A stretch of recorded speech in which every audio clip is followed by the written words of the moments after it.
Yeah! All right. Oh, we started. All right. Got to get to see Black. All right. So anyway, welcome, Visokii Entertainment, almost said gaming podcast. Today is a big day, boys. Big Brother's back. Big brother. Dude, I'm excited, Charlie. So if you guys are here and you are hyped and you saw us go live because you're thinking we were going for Big Brother, not just yet. Remember that we have our Raw Deal podcast. We're going to talk about some wrestling, but we are going to be live directly after the Big Brother Celebrity Big Brother premiere. Chuck Liddell going all the way. Am I right, Charlie? Oh, yes. Chuck Liddell's the man. Would anyone really try and beat Chuck Liddell in this at all? I mean, what? I gotta tell you, man, I'm looking forward to Shannon Elizabeth and Big Time Rush Guy. Oh, Jesus, man. I gotta say though, something that the fans can look forward to about this Raw Deal podcast. I'm almost positive this is the only podcast on the internet where every member on the panel is guaranteed to not be wearing pants. Right? Is there another one like us? I mean, hey, if you're not doing it, free, man. You know what I'm saying?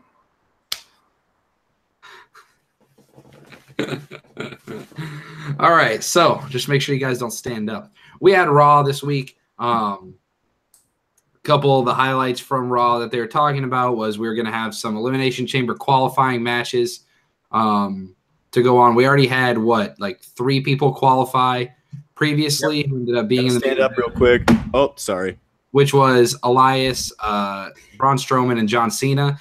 It was announced that these 3 were going to face off in a triple threat at the end of the night, and the winner would enter the Elimination Chamber last.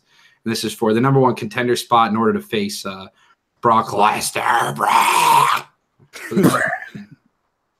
The heavy favorite was Roman Reigns, but it was very interesting because they decided to put Roman Reigns versus Bray Wyatt to kick off the show in the Elimination Chamber qualifying match. And let's be honest, we knew that Roman was going to win this match because they need to fill out the card somewhere, and Bray Wyatt versus Matt Hardy is something they've been doing. So we all knew what the outcome was going to be. However, they also said during this match that the losers of the qualifying matches were going to get a second chance to be in the chamber next week. So that's very interesting. So Bray Wyatt lost this. Who else lost? So Finn Balor lost, right, to John Cena. Who lost to Strowman? Kane. Okay, so Kane. And who did Elias beat? Matt Hardy. Oh, okay.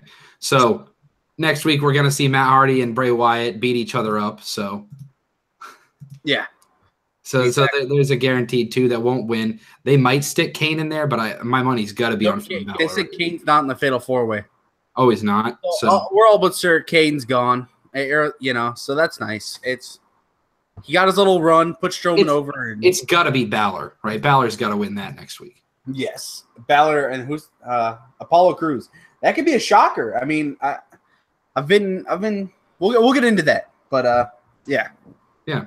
So anyway, they rekindled this flame that was Roman Reigns and Bray Wyatt. They had a feud for they seemed like a whole year.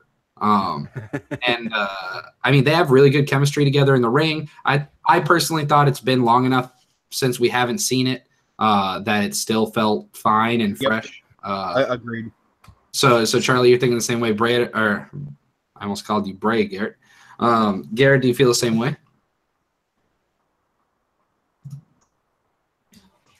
Yeah. So what was the question again? Do you think it's been long enough since we saw Reigns and Wyatt feuding? Oh yeah, completely, absolutely. It's been what, 2014? Was that when it was? No. 2014, 2015, somewhere in there. It was one of those. Had 2 feuds since I've been watching, but the most recent feud I don't think lasted very long. But I think it was the one that Brady was referring to was the one that was the initial feud that lasted forever. I mean, either way, I mean, we haven't seen it since at least the middle of 2017, far back. That's long enough for people to forget, at least in the WWE time. That's true. WWE moves quick. We always think about what the WrestleMania last year. Think about how far away that seems like. That seems like it was forever ago. Yeah. Jericho and Owens and Shane and AJ, man. Gosh, I can't even picture that right now. Whoa. And that was the feud. Yeah. That's crazy. But yeah, the match was good. They like I said, they do well together. Reigns kicked out of the Sister Abigail. That kind of sold me. When the Sister Abigail got hit, because it was one of those quick ones where Wyatt just kind of hit it out of nowhere. It's like, oh my God, wow, we're actually gonna go with them because maybe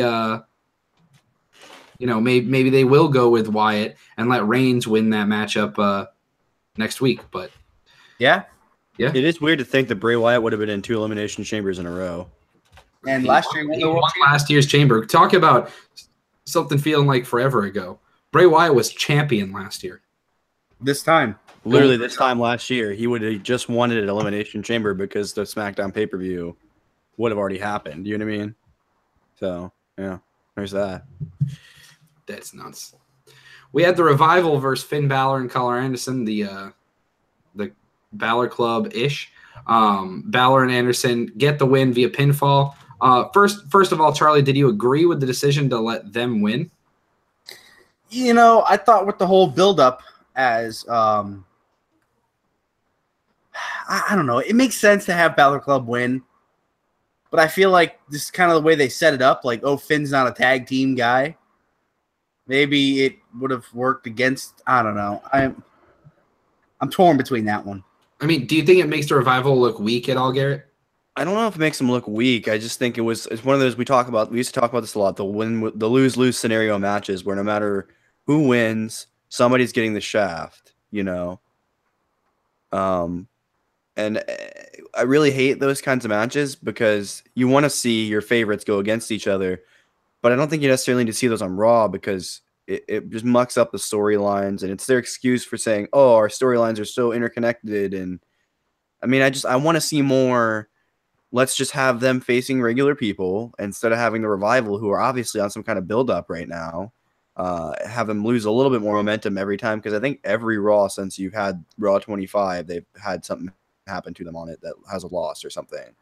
And even before that, when they first came back, I mean, it's just like, if you're going to have them be back, have them be back and let them wrestle and let them do their thing. I mean, the Balor Club don't have to interact with them necessarily.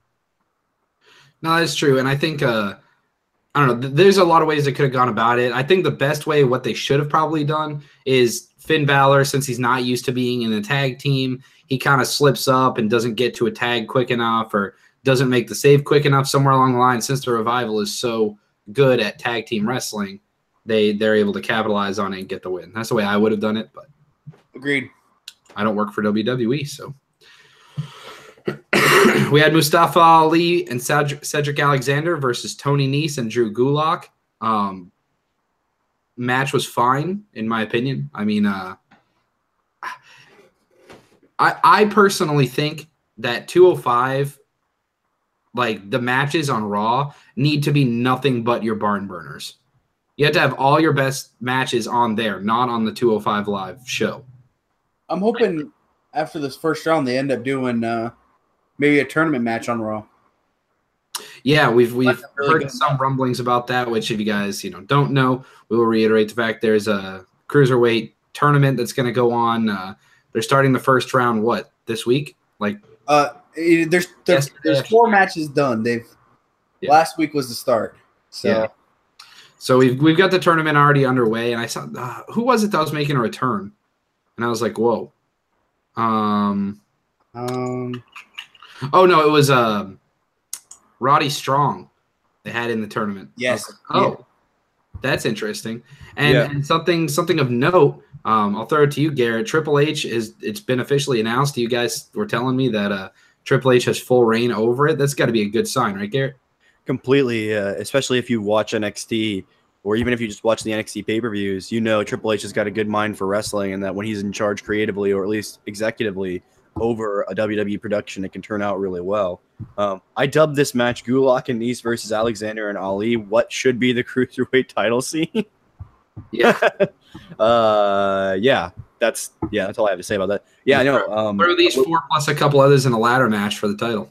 Exactly. And who else would you throw in there? I guess I don't know, but you could probably throw somebody in there. I mean, yeah, I mean, all Davari and I don't know, pick TJP. There you go. There's your match. Sure. Who you apparently were losing to on 2K the other day. You said TJP is overpowered? TJP, no, he's not overpowered. He threw me out of the Royal Rumble. I've given up on that Royal Rumble. I think I'm going to go for a new My Player because I have to get 10 eliminations in an AI-controlled, basically, Royal Rumble where I start at number 1. And number 8 is Seth Rollins, and number 10 is Brock Lesnar. So, you know. They just keep chucking you out. Yeah, no, it's not even them two. I get those out sometimes. It's all these other guys that just haven't been damaged enough. Yeah. To me, it seems like I personally, and this, is just not, this is just my opinion. I think that Triple H, the reason why stuff that Triple H right now touches turns into gold is because he has so much pride in what he's doing. And Triple H hasn't been doing this long enough as an executive to really, like, if for some reason NXT started really going downhill, Triple H isn't bulletproof from criticism the way Vince McMahon is, because Vince McMahon did it for so long and continues to do it that he can slip up sometimes. But it's like, okay, his track record is so good over the long run that it's impossible to be tainted. Do you think that Triple H kind of has a chip on his shoulder and that's why he demands excellence, Charlie? I'm sure that plays into it. I think the guy's he knows what people want. He knows how to make a show interesting. And I think he knows I think it just, a lot of it goes to, I'm trying to put the right words on it, but he's just got a mindset for doing business the way the fans more like want us to see, as well as it makes sense. I don't know. I think if you pay attention to Triple H's career over the years and you look at all the different feuds he had over the years and the different stables he was associated with and stuff, the guy always knew what would sell. And he also always knew that if you weren't a good technical wrestler, that fans that were actually into the wrestling would see right through that immediately.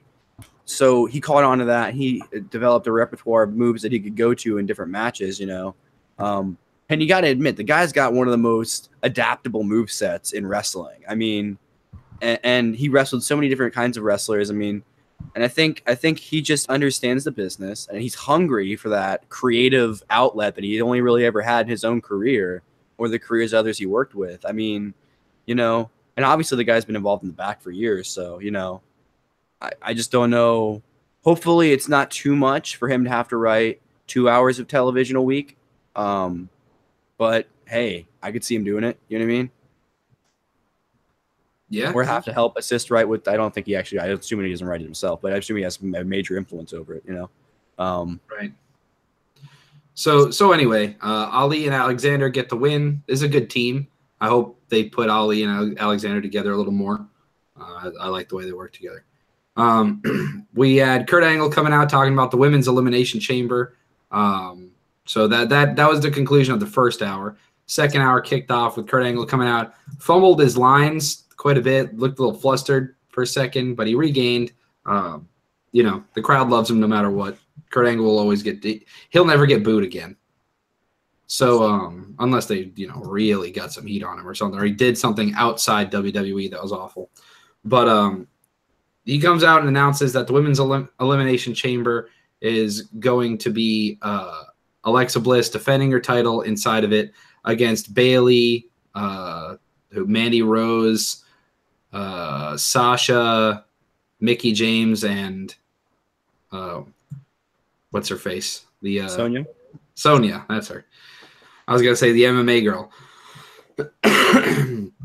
So, what do you guys think? First of all, we'll talk about just the 6 that are in it, and then we'll talk about the Bliss promo after. So what do you think about the 6 entrants and not having maybe someone like an Alicia Fox in there, Garrett? Alicia Fox doesn't necessarily need to be there. He's injured right now. Oh, that's true. There's that. But you could have probably brought somebody from NXT in or something if you wanted to spice things up. But you don't necessarily need to do that.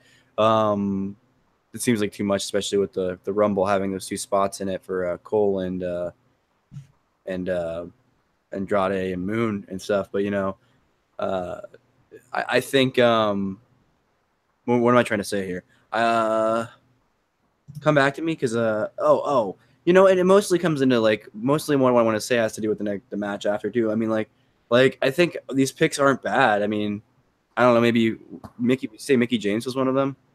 Yeah, she is. That maybe you change that, but again, who are you going to put in there?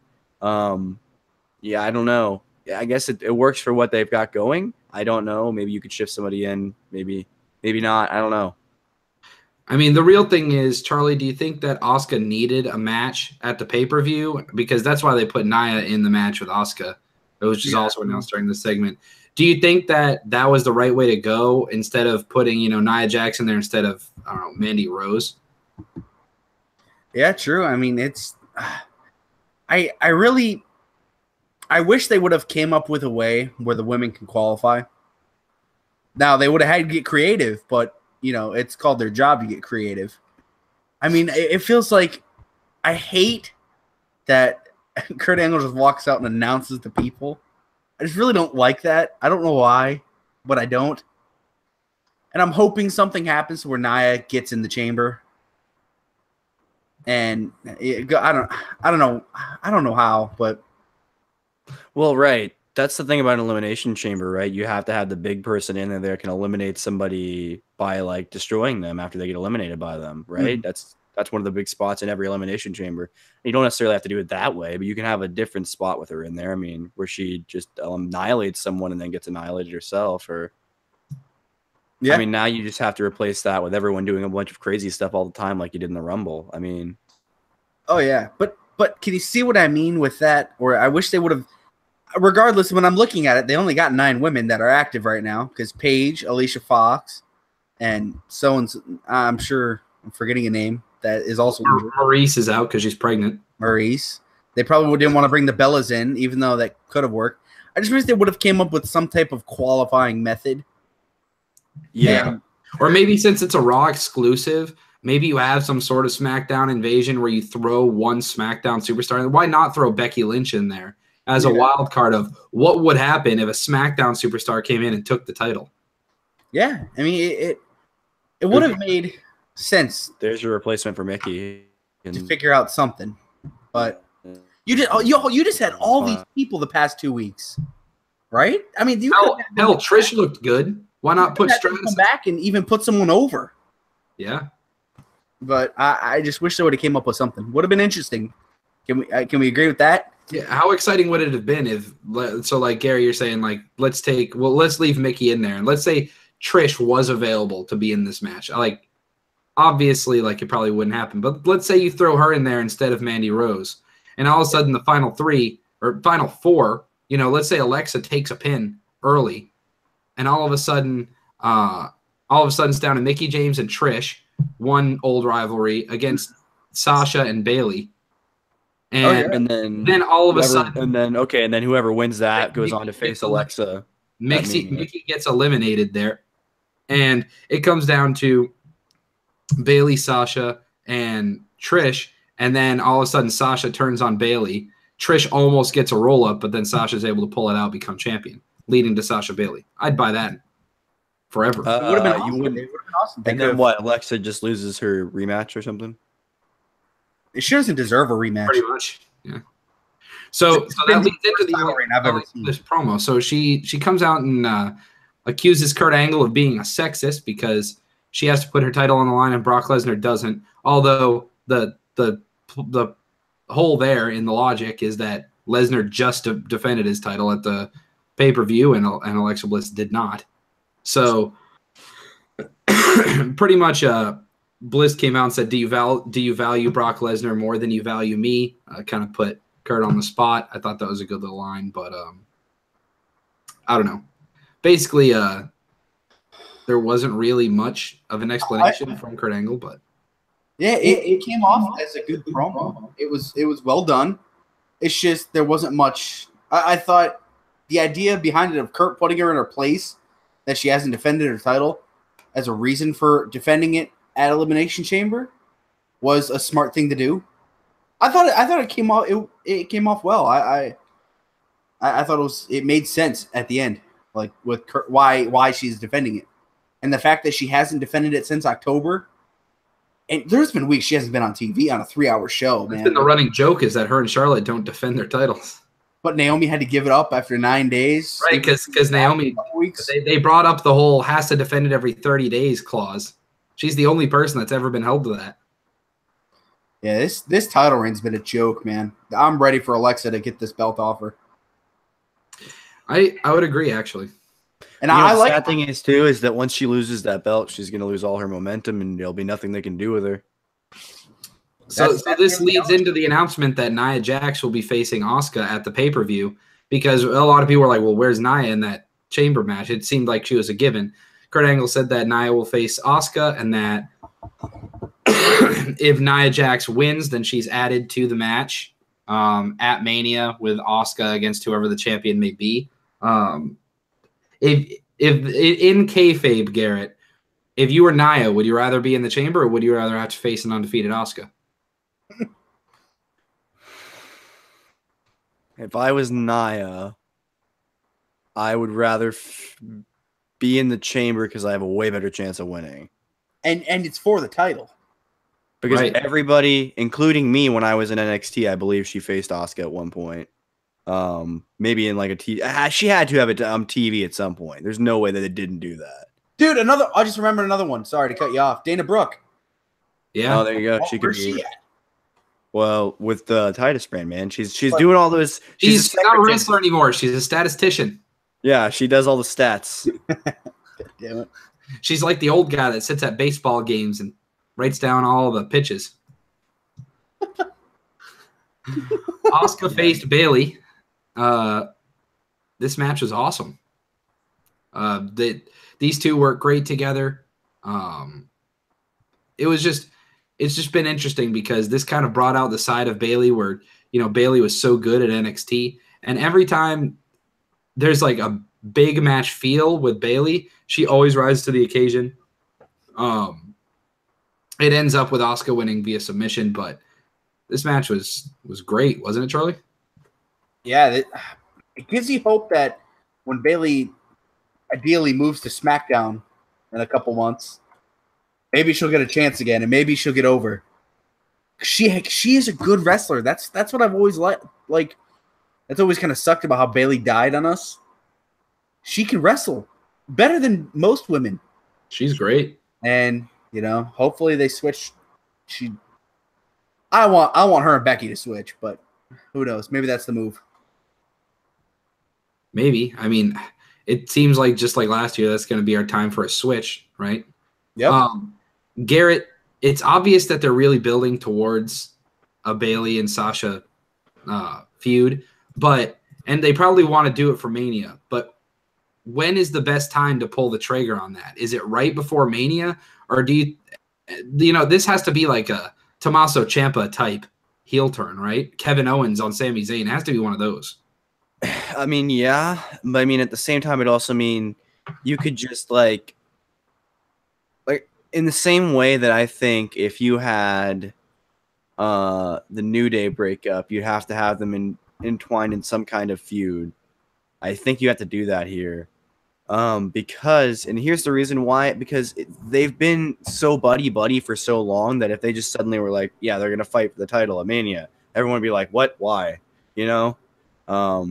So, but I think it has to be kind of like a slower build. I don't think you can I think they should have like started the hints this episode of Raw, because I mean, if they're going to have that happen in the chamber and then that's going to be the feud leading in the Mania, then they have, what is it, like 5-6 weeks to build it up. I got you on this. You ready? They started it at Royal Rumble. That's where they started the feud. Yes. Sasha threw her over, and then the week after the next day they didn't touch it. Last week, this week, I'm trying to get my days right. They had they had that promo where they like I can do it better than you before this match kind of deal. Yep. So in the chamber, they go one of two ways. This doesn't need the title, and there could be a third women's match on WrestleMania card, and that doesn't have the title, and this could be them. And I think that is totally getting pre-showed immediately. Ideally, this gets. If it's not for the title, it's getting pre-showed. Who knows? And we're gonna have Ronda Rousey, so because you had Austin Aries versus Neville last year at Mania, and that was a title match, and it was on the pre-show. So if it's Sasha versus Bayley, it's pre-show. Or they could just do one of the titles pre-show. If they did that again, hear me out. I feel like this would be a total WWE thing to do. Gary, very crackly. 2 years. Yeah, I'm back. Yeah, Gary, we cut everything out. What happened? Oh, I was saying, if they were to do that 2 years in a row, especially if it was the Cruiserweight title, 2 years in a row that they shoved as a pre-show just to get an extra match on there, that they wanted on there, I would be so upset because that title means so much more than a pre-show spot on WrestleMania. Agreed. Hear me out. Would this not be the most WWE thing they've ever done? In the Elimination Chamber, they have, let's say, like Bliss retain, and at the very end of the match, Carmella comes in and cashes in and wins the title and takes it to SmackDown. That way, when it comes time for the Superstar Shakeup, they can switch Charlotte over to Raw to make room for that Rousey feud. And then they have Rousey, Charlotte, and Asuka as the triple threat at Mania. I mean, that'd be a lot of moves to make. And they could do it, though. I mean, yeah, but it's, you got to think Charlotte's ending up on Raw, right? Because she's the one that's going to face Rousey. That's the one card that everyone's having a hard time pulling. They have everyone that they like on Raw except for Charlotte. I mean, AJ Styles, but he's the indie guy. So you know that they'd throw Carmella, Becky Lynch for the title, for the SmackDown title on the pre-show in a heartbeat. Oh yeah, I'm pretty sure if it's Asuka and Alexa and Nia Jax, that's going to be on the pre-show.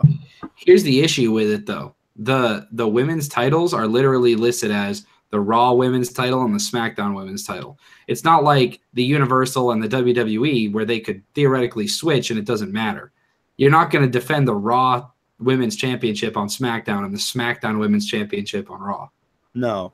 And if one person were to go in and cash in the title, they'd just become the SmackDown Women's Champion because they'd bring the title over, and then the other champion would just leave. You think maybe if Carmella cashed in, she'd move to Raw? That's what I would think, but... Yes, but then you got to think, like... But then the SmackDown women would be mad because they're like, wait a minute, she just left with the SmackDown briefcase. There's no way that Rousey is going to be on SmackDown, in my opinion. So... maybe Asuka moves over. Maybe they switch. Asuka could beat Charlotte at Mania. That could be how you move her over. Yeah, but Rousey's going to be against Charlotte. Oh, I'm saying I'm thinking like, no, Rousey's in that tag match this year. Oh, well, that's true. A lot of people think it's going to be her and The Rock versus Triple H and Stephanie. Yeah. Oh, it's looking like Kurt Angle. God. No thanks. Yeah. All right, another great match we had was The Miz versus Apollo Crews. I don't want to take too much time talking about it, but Apollo Crews, you just need to give him a little bit more personality. And The Miz, I think, really stepped up. And isn't it funny that weren't these guys like on a pay-per-view against each other like a year ago? This was the first SmackDown Live feud. Isn't that crazy? And that feud was awful. That was. Oh yeah, there was no Miz still wasn't looked at. It was after that feud is when Miz got really hot. Yeah. This was ugly. This match was good on the feud. Yes, this match was good. It gave this is a million times better than that match. All has been looking good, and they've been using him on TV, so it's looking like they haven't given up on him just yet. And he could use a big break. So maybe winning Monday would be a big break for him. Get him in that chamber. Now that Jason Jordan is out, do you think that Apollo Crews takes over that spot of puts on great matches and then he loses, but he still looks impressive, Garrett? I hope not. that doesn't really suit him well. He's too big. Like he's too. I feel like he's too intimidating looking to not just dominate people in some matches. You know what I mean? I don't know how they built him up on NXT, but people seem to like him before he came to the main roster. That's kind of one of those things. He was never really built up, even on NXT. Charlie showed me a list when he was first getting into NXT and stuff, man. He showed me a list of the most likely to become WWE champion within the next 3 years, and Apollo Crews was listed number 1. Yeah, somebody completely missed the mark on that. It was something like 5 big predictions for. It was with the whole company. Remember they had like something with Dean Ambrose. I just remember something with Dean Ambrose, John Cena retiring, and then it said Uha Nation WWE champion, and that was his name before he even got to NXT. And it definitely could happen. Money in the Bank's right around the corner. Yeah, until Lashley comes back, and all of a sudden he's the better man of Apollo Crews. Oh man, that would be terrible. Cute for him though. God, imagine that as a tag team. That'd be kind of fun. That would be. Imagine if they like faced like Gable and Benjamin too. It'd just be great. That would be nice. So, anyway, that would actually be. The Miz ended up winning this match, which you didn't really know which way this was going to go because it's like, well, you have to assume that the Miz is going to be defending his title at the pay-per-view because you got to fill out the card somehow. But would they really put Apollo Crews in that slot for Elimination Chamber? So, it was like I was doubting that either guy would get in. It's like, I don't know, maybe Strowman's going to come out and destroy everything. But the Miz actually ends up getting the win. And so the Miz is qualified for the Elimination Chamber match, and Apollo Crews is in that Fatal 4-Way, second chance Fatal 4-Way for the Chamber. It's going to be a good match, man. Those are 4 good talents. You think there's any way Miz comes out next week and is there any way Miz doesn't come out next week and complain about not being allowed in that triple threat for who gets to enter the cage last? Try something. But, say something. Good. Yeah. Yeah, absolutely. The Bar faced Seth Rollins and not Jason Jordan, Roman Reigns. So Jason Jordan has a legit neck injury. He's having a minor surgery, as so it's said, but let's be honest, no surgery is minor, okay, especially with your neck and spine, stuff like that. So Jason Jordan is getting surgery done. He's not able to wrestle. That's why they did the whole that's why they've really been doing the story that they have been of him like sitting out and stuff like that, not taking bumps.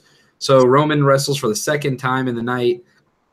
Jason Jordan comes out to help Seth Rollins, ends up costing them the match, and Kurt Angle essentially tells him to go home, and it's going to be a little while before we see Jason Jordan. It looks like Seth Rollins is going to do some of his own stuff, and Roman's off into the chamber. So do you think this is the right way for them to do it, Garrett, or do you think that Seth will end up getting hurt from being kind of tossed aside?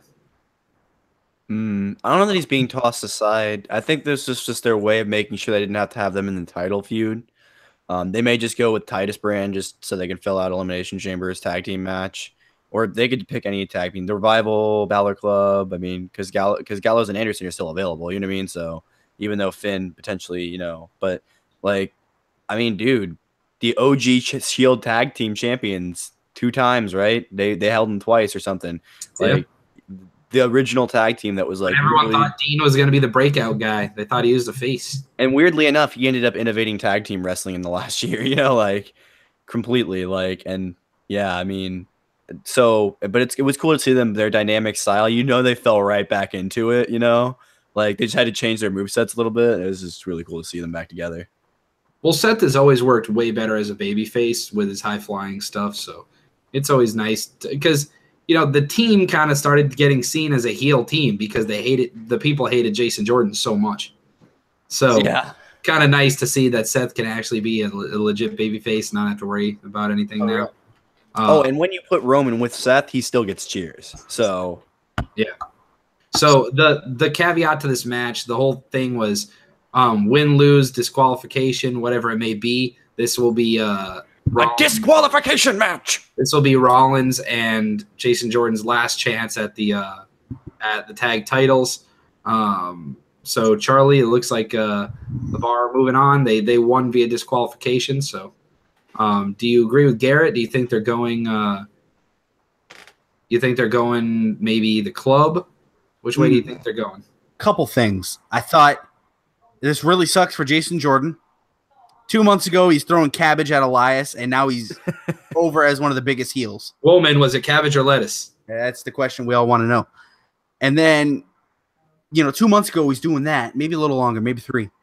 Now he's over as one of the biggest heels. Raw 25 was proof. This guy is him and Roman get the most boos right now, easily.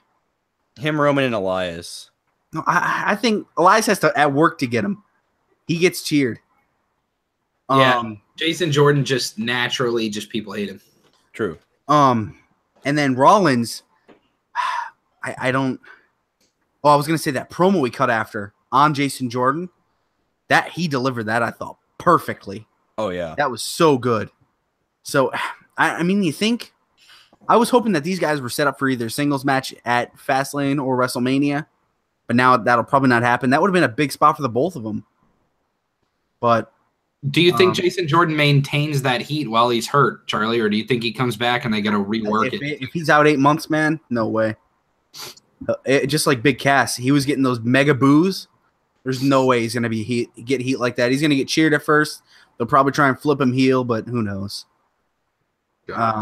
Big Cass. I honestly feel like that guy's career is doomed. Yeah, he's there. When he comes back, it's so. And I think he's been like. Well, I feel like he's been out long enough. He should have been back by now. No, he ACL. I mean, it seemed like that was over half a year ago, though. Oh, yeah, it was longer than that. I think we're going on 8 months now. Maybe not. This can take a year or two to heal. I didn't think it was that bad. I was gonna say, I think it said like 8 months to a year recovery. So I mean, maybe we're at the front of. Maybe that's why it's starting to feel like it, because it's right around that time. Yeah. Not sure. Tommy's 16-month injury. Remember that? Jeez. I told you guys I have a really good sense of time.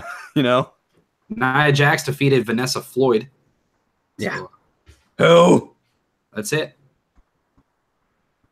What are they selling? Sonya Deville faced Mickie James, and Mickie James won. I was surprised. Yeah, but the face can win. That way, the heel team can get the heat, and then all of a sudden, randomly, Alexa Bliss gets the save. It's obvious where they're going with this. She's trying to, butter up some people before the Elimination Chamber, so she doesn't get too much. But I think it's interesting because she has the little bit of history with Mickie James, so it's obvious that maybe in the chamber, her and Mickie James can work together a little bit, but then Mickie will probably turn on her, and maybe Mickie ends up getting the pin. What do you think, Garrett? I don't know, man. I wanted that in October. What was it again? Mickie maybe becoming champ at a chamber.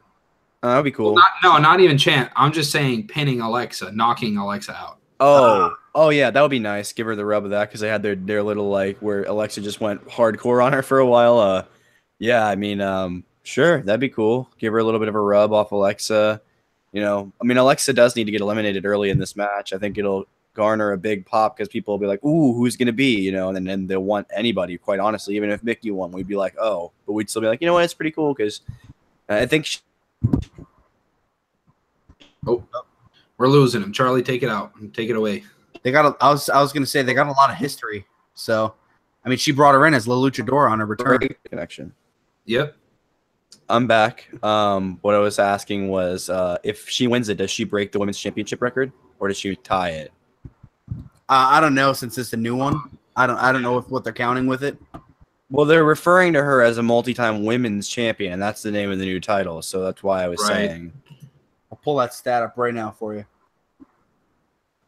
They may still consider it different, but I would only think if it was the SmackDown, because if you remember, the women's championship became the Divas championship. It didn't just stop being the same. It just got a new look and a new name. Yeah. Well, with that, they completely disregarded all the Divas title stats. So let's see. Exactly. They haven't even mentioned Charlotte's 52 reigns with it. True. So we go into the main event of the night, as mentioned previously. Braun Strowman versus John Cena versus Elias. I was hoping so bad that Elias would get the win here, and it honestly seemed normal. I mean, the only person I didn't want to win was Strowman, because Strowman coming in last, although it'd be kind of cool, I feel like Strowman needs to be in the match a bunch at the Chamber, especially since he's kind of known as one of those guys that doesn't really go for a long time. I don't know. I wanted it to be either Cena Early or spot lead elimination. That's how you handle Strowman in a Chamber. Yep. I was really hoping it was Elias, and by God, it happened. He didn't land his finisher or anything, but he pinned Cena, right? Yeah. Elias can now claim he can pull the Jericho thing we were talking about, man. If Braun Strowman ends up being if he ends up being the guy in the company the way we think he should be, and a lot of people think he should be over the next 2-3 years, Elias can always come out and say that he's the man that defeated John Cena and Braun Strowman in the same night. Yeah. That's a pretty big claim to have, honestly. It is. It's awesome. I won a triple threat with Cena and Strowman. That's literally like the unstoppable force and the immovable object. You know what I mean? Like, have you seen the thing on Twitter that's been going around talking about how good the card was with that Jericho title match? It was at like Vengeance 2002 or something like that. I'll pull it up, but Charlie, I'm going to throw it to you. What do you think about the match? I mean, it's good for Elias, right? And where do you think Cena enters the Chamber? I think they should do Cena and Strowman 1 and 2 now. I think that'd be funny. I think that'd be cool. For about a couple weeks now, I've been having this feeling. Every time I watch Elias, I've been getting the same feeling I got watching Baron Corbin and Kevin Owens, respectively, years before. So Owens, it would have been for 2016. Corbin for about 2017. Corbin, it was much longer. But I got this feeling he's going to win Money in the Bank this year. I can see it happening. It's the big – they like to give it to guys – well, not all the time, as we've seen. But it feels like they like to give it to guys that are in the mid-card, but on the upper end of it almost. And like they might be ready for that next step. And I really think Elias might be ready for that next step come June when he'd win it. And I thought that with Corbin, he ended up winning. I thought that with Owens, he didn't win, but they went with the whole Shield 3 title match in one night thing. Because he seems like one of those guys, really, that he seems like a mid-card guy, career mid-card guy, but that Money in the Bank would be the thing to take him over the edge, right? Yep. And you can picture Elias out there with that briefcase. You can picture it. He would turn the briefcase into a guitar and play it. There you go. What he should do. I feel like him getting this win tonight, it secured my thought that they do like him that much. Now, who knows if this was supposed to be Samoa Joe's spot, Samoa Joe's feud with Cena. Who knows? We'll never know. But it just feels like they have faith in Elias, and I like Elias. It works. I mean, if you watch that Kevin Owens 365, he says, he was never supposed to be champion. It was supposed to be Balor. They were going to run with Balor, and all of a sudden, he gets hurt. You can't sit back and just think, oh, what if that didn't happen? It did happen, and Kevin Owens became the face of the company for a solid stretch of time. So yeah, exactly. Really quick, talking about this Vengeance 2001 card. So that was the Jericho match. So on Sunday Night Heat, which, by the way, no one watched. That was basically the pre-show before pre-show was a thing. The APA, Bradshaw and Farouk defeated Billy and Chuck. That's a pretty good match.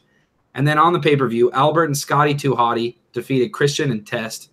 Edge defeated William Regal for the IC title. And so I won't even say, in case you guys want to go back and watch it. So we had Jeff Hardy versus Matt Hardy with Lita as the special guest referee.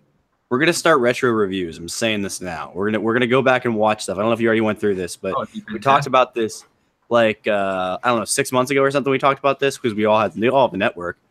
We might as well start going back and reviewing older shows since a lot of the times when we were watching anyway, Brady, when we were younger, So that's what I do anyway. If I'm sitting around on like a Sunday and I don't have much to do, usually I do throw on an old pay-per-view. That's kind of my thing that I do. So you throw on some pay-per-views that you want us to watch, and maybe instead of necessarily doing a review, we could do like a live watch party at some point too, where we could watch it live together and pick out a couple matches and then we just talk about it as we're watching. Yeah, and just have the viewers kind of start it. So anyway, we had Edge versus William Regal for the Intercontinental title. Jeff Hardy versus Matt Hardy with Lita as special guest referee.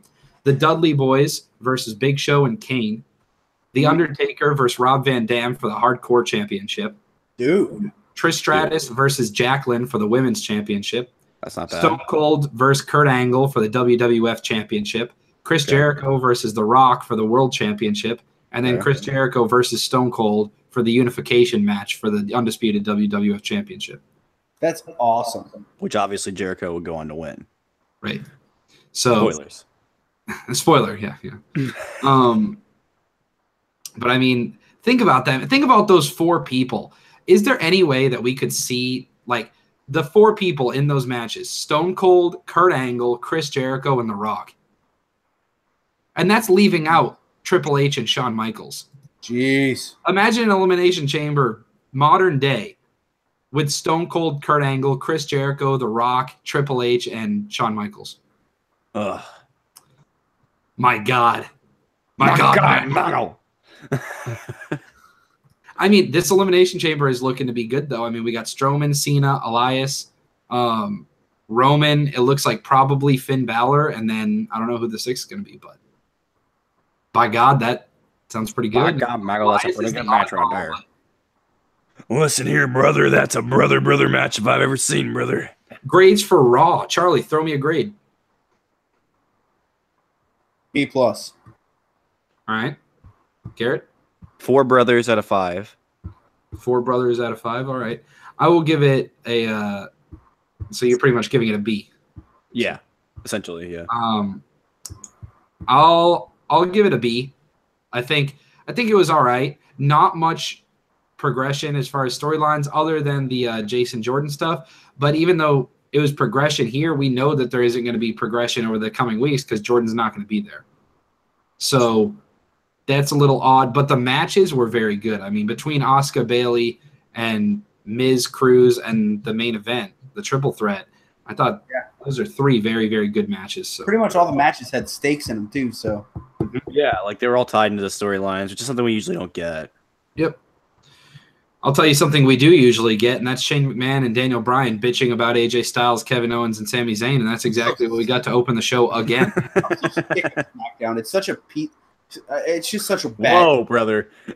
Whoa, man, hey. When you think about how bad SmackDown is compared to a year ago, it's upsetting. Oh, completely. More than a year ago, even, because I think it's like this is literally year 2 since the brand split. I'm pretty sure. I mean, I applaud them. Remember when they started this? No, it's probably a year, but still. And Daniel Bryan, and we talked about how cool it was that they finally had an overriding and overseeing storyline, a continuation throughout the whole show. And we said, "Oh, this is cool," but now it's literally been that, and they haven't changed anything at all for 2 months. It's rough, man, when you flip on the show to the same thing every week. Yeah.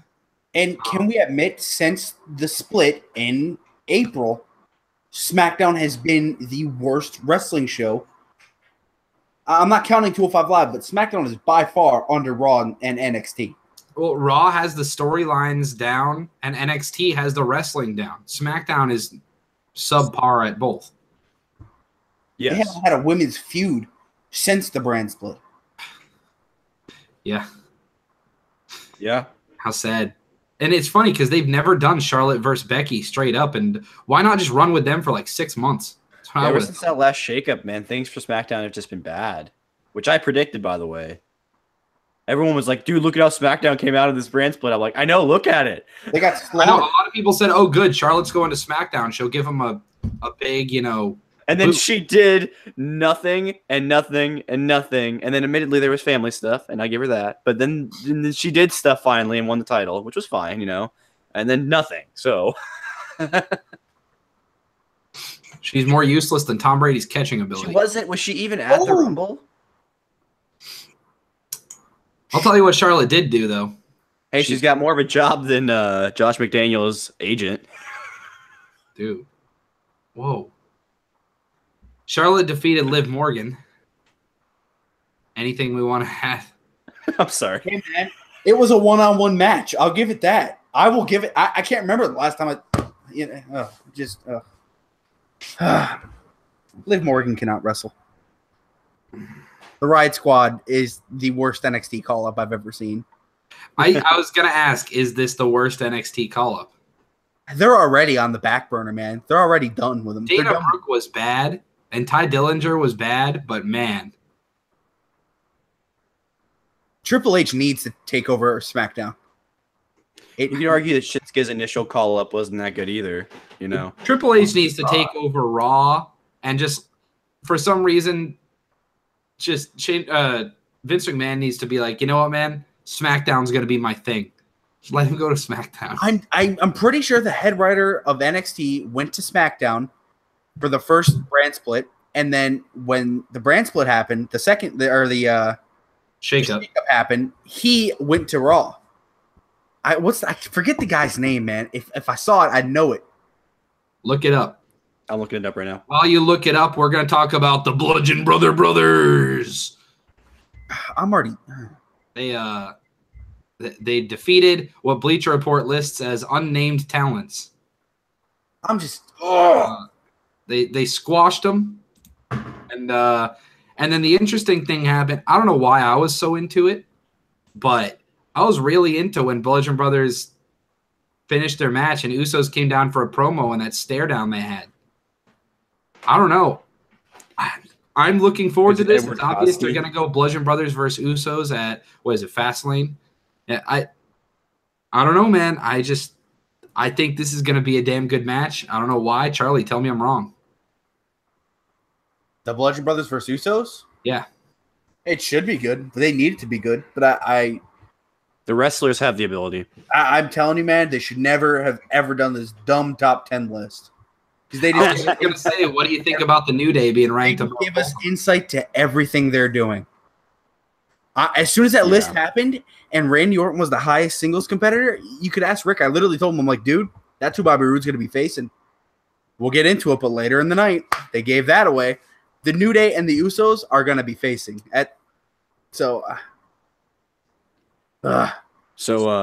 Charlie, was that guy Edward Koski? No, I just looked. He's still a writer for SmackDown.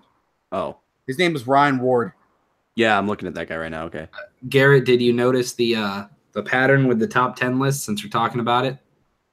What was the pattern? All 10 of the top 10 people had something in common. What was it? Every single one of them was a face. Oh. There was not one single heel on the top 10 list. I actually didn't even notice that. Every single one of them. Yeah, because the Usos are faces now. Yeah, I didn't even think about that.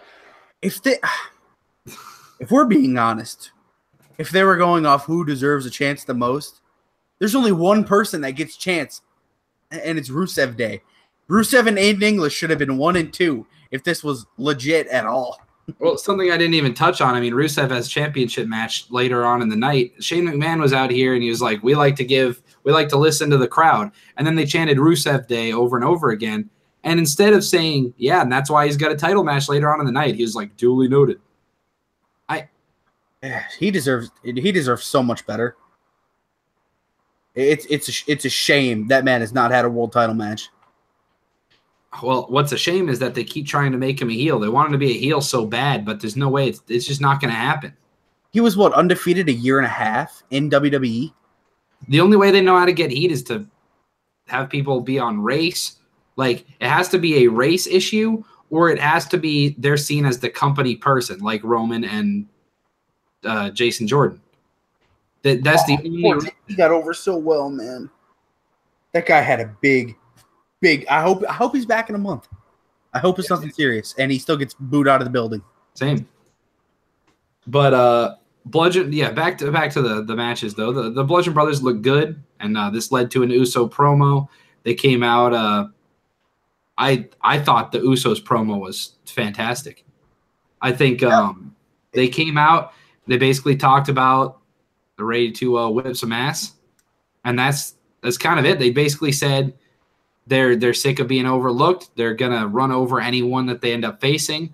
It looks like probably going to be Bludgeon Brothers at the pay-per-view, and then it'll probably be Usos versus New Day at Mania, which I feel like we've seen a million trillion times. And while I agree with that, I don't think if they don't change the title that it's not going to kill us to have them one more time. So I'm pretty sure one of them is going to switch brands with how much they did it, but I don't know. I think we could see a big heel turn at Mania. I mean, we've been talking about it. We've mentioned it here plenty of times. Why not have Xavier Woods screw the New Day out of the tag titles at Mania against the Usos?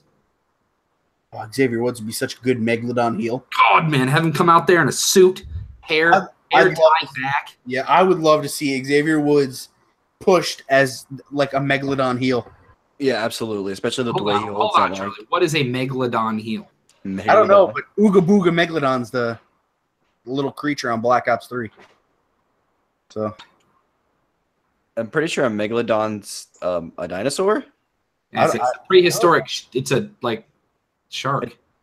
Is it? Oh, is it? I don't even know. There you go. Megalodon's a giant. It's an old shark that is apparently 30 Extinct times bigger than the modern day shark. There you go. See, I want a Megalodon heel push. It was an accurate statement. An ancient shark. So you want Xavier Woods to become a shark? An ancient shark. Brady. I want him to be a shark in the waters and biting at titles. Huh? Huh? I want him to be a shark in the waters. A snake in the seas, brother. Let me tell you something about Brother Xavier. The man's got the meat. Wait a minute. What did you have? Right. Wait a minute. We're supposed to just leave him. You're supposed to leave him, man. Come on. That didn't come off right, man. I bet it didn't. Yeah. You know what? He moved past those videos, bro. You should too. Bobby Roode faced Rusev in a United States Championship match. I'm sorry, but I still hate Bobby Roode, and I don't know why. I will admit, you're determined to hate him. That's what my opinion is. I really did. I thought it was a well done match. I thought it was fine. I think Bobby Roode works better as a face. I will say that. I still think it's weird because his personality is a heel. The guy looks like a dick, but he wrestles better as a face. It's more up pace. It's not as slow. He doesn't look like Randy Orton out there. And Rusev definitely brought the match up, but there is nothing that Bobby Roode could do to get me excited about a match of his. See, especially when we found out what it was going to be. So you're not excited for Orton and Bobby Roode? Go ahead, tell me that you are. Hell no, brother. That thing's gonna suck. It's gonna be the slowest match since Hogan Rock, brother. Can we agree that's your pre-show match? And then Orton's gonna beat him with an RKO in 20 seconds. I swear to God, I can see it. Flamer, Jake Paul, how you doing, man? Dude, Flamer was on that Jake Paul train before anyone else was, man. Oh, God. The Ascension faced Benjamin and Gable. Benjamin and Gable won. It was a fine match, but it was obvious that Gable and Benjamin are just the way better tag team. They're way better in-ring technicians. The Ascension, they're fine, but yeah. The Ascension will go down as probably the worst pick call up in NXT history. They were buried with that title. Oh, they've had longevity. Come on. They were buried immediately. What have they done? Hurt them. Have they done a thing? I'll be honest, bro. I thought Ascension was going to be huge when I first saw them. I saw that when they first got called up, their entrance and their presentation, I was like, oh my God, these guys are going to be huge. Agreed. But then it just didn't work out. This creative never got behind them. Yeah. Then we had a number one contenders match. Kevin Owens versus Sami Zayn. The winner faces AJ Styles. We knew this match was going to be screwy. I will say this match was fan-freaking-tastic. Yep. Sami Zayn almost sold the win. He almost got a blue Thunderbomb for the win. Once again, you have him win against AJ Styles a couple weeks ago with it. All of a sudden, that move is credible. It's seen as something that can actually finish people. All this tells me as a viewer, Brady, is that Sami Zayn can't win a match without Kevin Owens with using that move. So, I mean, the big thing here is that it's still being portrayed in storyline that Sami Zayn is still the ugly stepbrother of Kevin Owens. That Kevin Owens literally said, "I'm the one that wins championships" during the match, and so that's the storyline they're going with. Is that people, if Sami Zayn were to, I don't think he's gonna win. I think it's obvious it's gonna be AJ. I don't think that I don't think WWE would screw over the fans that much that have wanted to see AJ versus Nakamura and end up with Sami Zayn versus Nakamura, but that's got to be their main event, man. Yeah. So I think they're definitely going with the Sami Zayn turning face again, but man, I want to see him go for the tag belts. it's too soon to break them up, right, Charlie? Yes. I think this time they get split. We're allowed to start talking about this. I mean, it's 10 weeks away, less than that. It's probably the week after Mania. I mean, in 10 weeks, it's time to split them up. They've been on the same brand since the start. Well, flip one of them. If you're going to split this group, I thought the easiest way to do that was either have one of them win the title and then turn on the other, or have that person win the title and the other person turn on them. I mean, I think that's literally the week after Mania, like he's saying. I mean, that makes sense. They combine powers, Wonder Twins powers activate, form a beating AJ Styles, and then they walk away with the title, and then one of them's like, no, I want the title, no, I want the title. And then, I mean, that seems like the easiest way to not screw this up. Only reason that doesn't work is because the winner would have to face Shinsuke. Well, I was going to say, Garrett, do you think there's any chance that they would go with a storyline where one of the two, Zayn or Owens, won the title, and then they faced each other for the title at Mania, and then Shinsuke, his storyline was he doesn't care about the title, he wants Styles? Do you think there's any way they go for that? That would be the way you would go about it in my scenario. I mean, otherwise you wouldn't have that match. I mean, if they're really, really adamant about building up Styles Nakamura, I mean, they might even push it back. I mean, they may do something to block it from happening. That way we don't get it at Mania necessarily, because maybe they don't view that. And I think AJ even pitched that to Vince about like when Nakamura was first brought up doing that match. I mean, and it took until just recently, obviously, for him to even get the approval on it. So I don't know. It just depends on what they want to do. They've left it way too open. It's not as finite as it should be. Flamer says you watching Celebrity Big Brother tonight. Hell yeah, we are. And we're podcasting right after, so you better join us. I think the way that this should go down, if you want to keep them together, this is who you have face the Usos at Mania as the tag team. If you don't want to keep them together, don't put them on the WrestleMania card and split off the brands. Yeah. There's always that Andre the Giant thing that'll turn you into a jobber. Instead, you have an even screwier situation now. They could go Andre the Giant champions. Yeah, there you go. I mean, this all leads to them announcing a triple threat at Fastlane, right? More Daniel Bryan screwery. Yeah. This time it made sense, though, with AJ disqualifying the match. Yeah, that one I buy, but at the same time, it just makes Daniel look like more of a heel. I mean... Oh, another thing is they might, if they wanted to, Daniel Bryan, if they were to put him in the ring, him and Shane teaming up against the other two. Maybe. Wouldn't make sense with the storyline of him being against Shane, though. Unless that's what brings them together, which it could be. I don't know. Yeah. I just don't want to see Shane wrestle, man. I get that, 100%.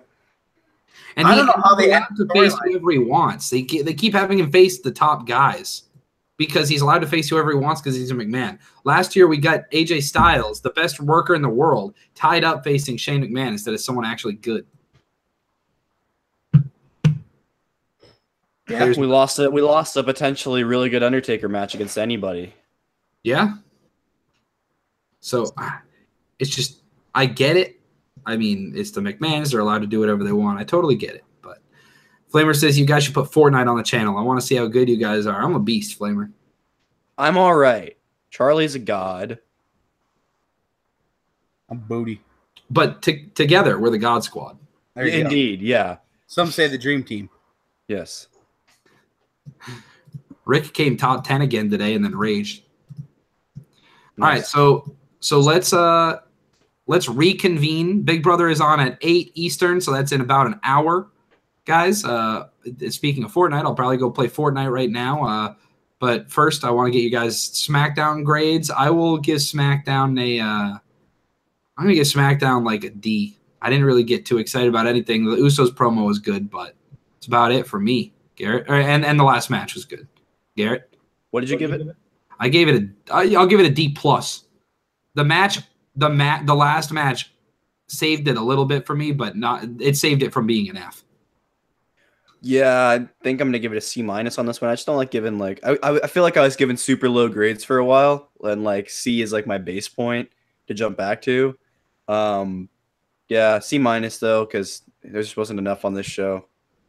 Charlie? That's gonna get a D for me. Double D. The match at the end was all right, but there's just so much I'm uninvested in with SmackDown that it hurts it. With that opening segment being Shane, the second I hear Shane McMahon or Daniel Bryan's music right now, it immediately just turns me off from the rest of the TV. Like, it's just not a good TV show. Sometimes you have to step back and look at these shows for what they are. They're TV shows. They're supposed to entertain me, and this does not entertain me most of the time. Raw's great.